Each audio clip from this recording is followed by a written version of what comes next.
Hola, how are you? This time, let's go to another mountain.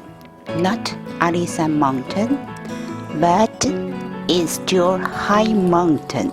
High mountain tea of Chi Lai San.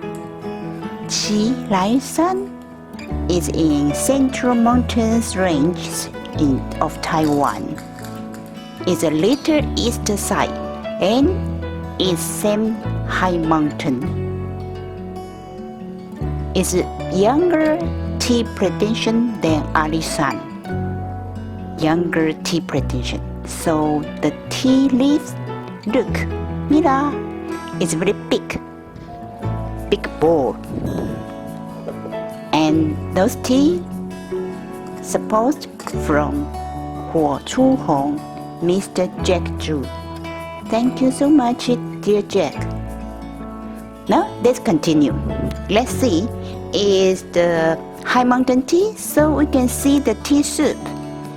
Same is like golden and very clear tea.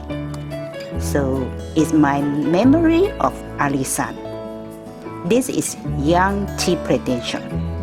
So we can see how different of the tea leaves before and after.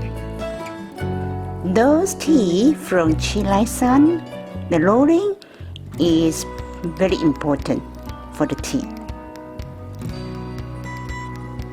Look, it's very young, very green, almost no roast. So the scent, the aroma of Chi Lai San high mountain tea is like a flower scent, flower aroma.